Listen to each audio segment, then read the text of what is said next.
So what I've come to realize is the most important thing for me is to develop myself. The more I develop, the more I understand, the more data sets I acquire, the better understanding I'm going to have as to how the world works. Most people have the language skill of a 6-year-old.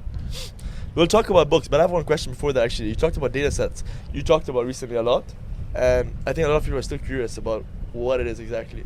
So a data set is a download of information, right? So if you live in a system, the world, what is the universal language? The universal language is numbers, right? Math is the language of God.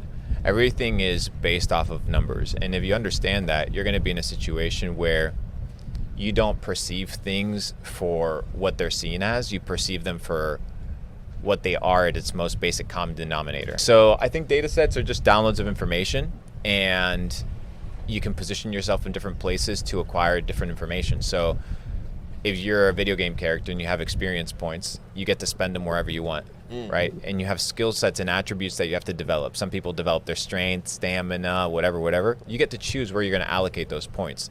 So people need to find the skill sets that they want to develop and then go find the data sets that'll give them those skills. Let's talk a bit about books then, because Books are data sets, bro. Big self-improvement. There's a reason why every dark age began with censorship and the destruction of knowledge, because only the educated are free.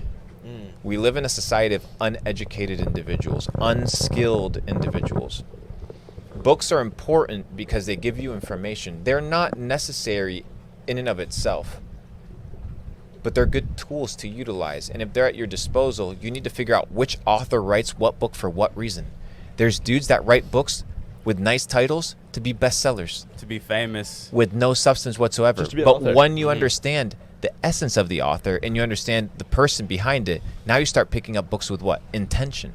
like this book right here. What was the intention behind Meditations by Marcus Aurelius? He didn't want to become New York Times bestseller. He didn't want to sell books. It was his private journal. He was writing his thoughts. He was sharing his life.